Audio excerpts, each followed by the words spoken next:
નથી કરતો તો શું? એસપી લાઈવ નથી સર્વર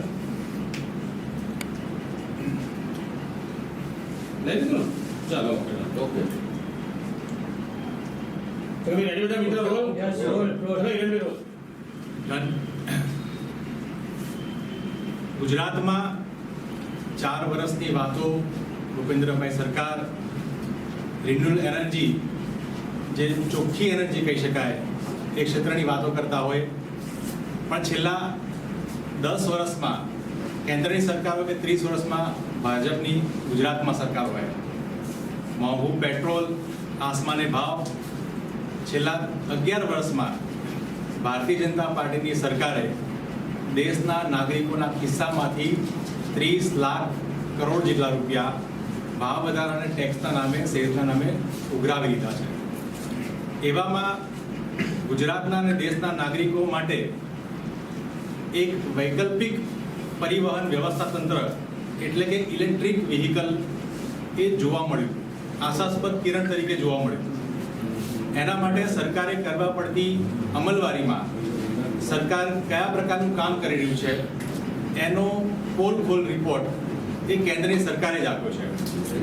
જે પ્રકારે વાહનો મોંઘા હોય, પેટ્રોલ મોંઘું હોય, એ વખતે ઇલેક્ટ્રિક વ્હીકલ સસ્તા મળે, ઇલેક્ટ્રિક વ્હીકલની ઉપલબ્ધિ મળે, એના માટેનું તંત્ર સારું મળે, ચાર્જિંગ પોઈન્ટ સારા મળે, આ તમામ વસ્તુની વિગતો માટેનો એક અહેવાલ એ કેન્દ્રની સરકાર દ્વારા રજૂ કરવામાં આવ્યો, જેનું નામ છે ઇન્ડિયન ઇલેક્ટ્રિક મોબિલિટી ઇન્ડેક્સ 2024, જે દર્શાવે છે કે સમગ્ર ભારતમાં 2015 પછી જે ઇલેક્ટ્રિક વ્હીકલો આવવાના શરૂ થયા એ પછી કયા રાજ્ય દ્વારા ઇલેક્ટ્રિક વ્હીકલ માટેની નીતિ અમલ કરવામાં આવી, કયા પ્રકારની માળખાકીય સુવિધા કરવામાં આવી, કયા પ્રકારના ઇન્સેન્ટિવ આપવામાં આવ્યા, સબસિડી આપવામાં આવી, અને આ બધું કર્યા પછી આજની તારીખે આ પ્રકારના સરકારમાં રાજ્યની સ્થિતિ એ કઈ છે એ રજૂ કરવામાં આ રિપોર્ટમાં વિગત આપવામાં આવી છે.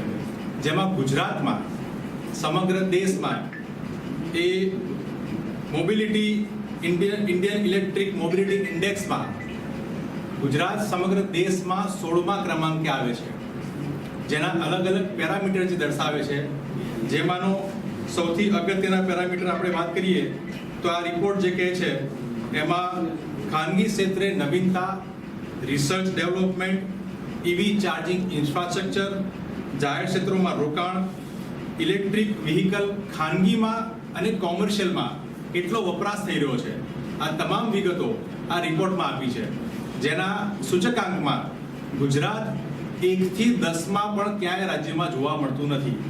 જ્યારે ગુજરાતથી નાના રાજ્યો જે કહી શકાય, જે નાણાકીય ક્ષમતા ધરાવતા નથી, જે આ ગુજરાતને પ્રગતિશીલ અને ગતિશીલની વાતો કરતા હોય, એવામાં પણ ગુજરાત 16મા ક્રમાંકે જોવા મળે છે. એ ખરેખર ખૂબ દુઃખની વાત છે. ગુજરાતમાં રાજકોટ, અમદાવાદ, સુરત આ બધા પોલ્યુટેડ સિટીમાં સમગ્ર દેશમાં આવતા હોય, એવામાં એક રિન્યુએબલ એનર્જી તરીકે ઇલેક્ટ્રિક વ્હીકલ વાપરવું જોઈએ, ઉપયોગ કરવું જોઈએ, એની સરકાર દ્વારા એનો ઇમ્પોર્ટન્સ ધરાવવું જોઈએ. એની જગ્યાએ જે આંકડા દર્શાવે છે એમાં સરકારની ઈચ્છા શક્તિ અને સરકારની ઉદાસીનતા સામે આવી છે.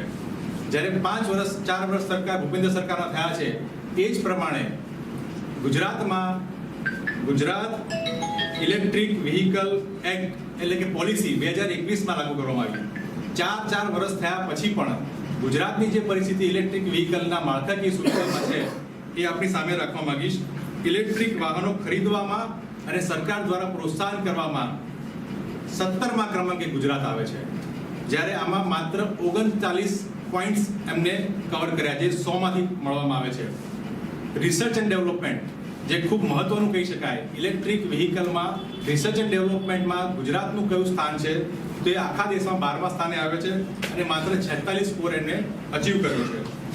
ઇવી રિચાર્જ અને ઇન્ફ્રાસ્ટ્રક્ચરનો વિકાસ, જ્યારે તમે ખાનગી વ્હીકલ લઈને રસ્તે નીકળ્યા હોય, ઇવી સ્ટેશન હોવું જોઈએ, ઇવી ચાર્જિંગ પોઈન્ટ હોવા જોઈએ, ઇવી ચાર્જિંગ પોઈન્ટના ડેવલપમેન્ટ અને વિકાસ માટે સમગ્ર ભારતમાં ગુજરાત 18મા ક્રમાંકે આવે છે, જેમાં માત્ર 44 જેટલો સ્કોર આ સરકારે મેળવ્યો છે.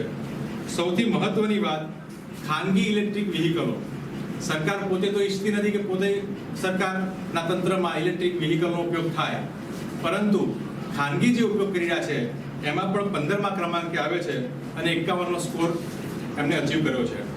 સૌથી રસપ્રદ બાબત જે કહી શકાય એ કોમર્શિયલ વ્હીકલ છે. ખાનગી વ્હીકલ ઉપયોગ થાય પણ પરિવહનમાં સૌથી મોટો ફાળો જે આપતું એ કોમર્શિયલ વ્હીકલ છે. કોમર્શિયલ વ્હીકલમાં ગુજરાતની સ્થિતિ જોવા જઈએ આખા ભારતમાં 27મા ક્રમાંકે આવે છે અને 100માંથી માત્ર 5 માર્ક આ ગુજરાત સરકારે મેળવ્યા છે. આ દર્શાવે છે કે ગુજરાતની જે કહેવાતી રિન્યુએબલ અને ક્લીન એનર્જીની જે જાહેરાતો છે, પોકળ દાવાઓ છે, એ કેન્દ્ર સરકારના રિપોર્ટે ખુલ્લા પાડી દીધા છે. જે આંકડા સરકારે પોતાની વેબસાઇટ પર મૂક્યા છે, ગુજરાત સરકારે, એમાં દર્શાવે છે કે ગુજરાતમાં માત્ર 942 ઇલેક્ટ્રિક બસો આજે ચાલી રહી છે. 4 વર્ષ થયા આ પોલિસીને લાગુ થયા પછી પણ આજે ગુજરાતમાં માત્ર 942 જેટલી ઇલેક્ટ્રિક બસો ચાલી રહી છે. એક વર્ષમાં સમગ્ર દેશમાં 1,75,00,000 જેટલા ટુ વ્હીલર ખરીદાય છે, રજીસ્ટર થાય છે. જેની જગ્યાએ ભાજપ સરકારે વર્ષ 2015થી લઈને 2021 સુધી આ 6 વર્ષમાં ગુજરાતમાં માત્ર 7,923 જેટલા ટુ વ્હીલર વિદ્યાર્થીઓને પહોંચતા કર્યા છે. એટલે વાતો કરવાની કે અમે ઇલેક્ટ્રિક વ્હીકલ પર સબસિડી આપીએ, ઇલેક્ટ્રિક વ્હીકલ લોકોને મુહૈયા કરાવીએ અને એના કારણે પર્યાવરણ સુધરે, પણ સરકારની નીતિ સુધરતી નથી. સરકારની નીતિમાં, તંત્રમાં જે ભ્રષ્ટાચાર છે એના કારણે આજે સામાન્ય નાગરિકને, વિદ્યાર્થીઓને, ઇન્ડસ્ટ્રીયલમાં કામ કરતા વર્કરો માટે ખાસ બસ એટલે ટુ વ્હીલર આપવામાં આવે. આ તમામ વસ્તુમાં પોલિસી પેરાલિસિસના કારણે આજે ગુજરાત ઇલેક્ટ્રિકલ મોબિલિટી ઇન્ડેક્સમાં 16મા ક્રમાંકે પહોંચ્યું છે. એ જ પ્રમાણે 2018થી 21માં જે બસ રજીસ્ટર થાય એ સમગ્ર ભારતમાં 11 લાખ બસો એટલે કે કોમર્શિયલ વ્હીકલ રજીસ્ટર થયા છે.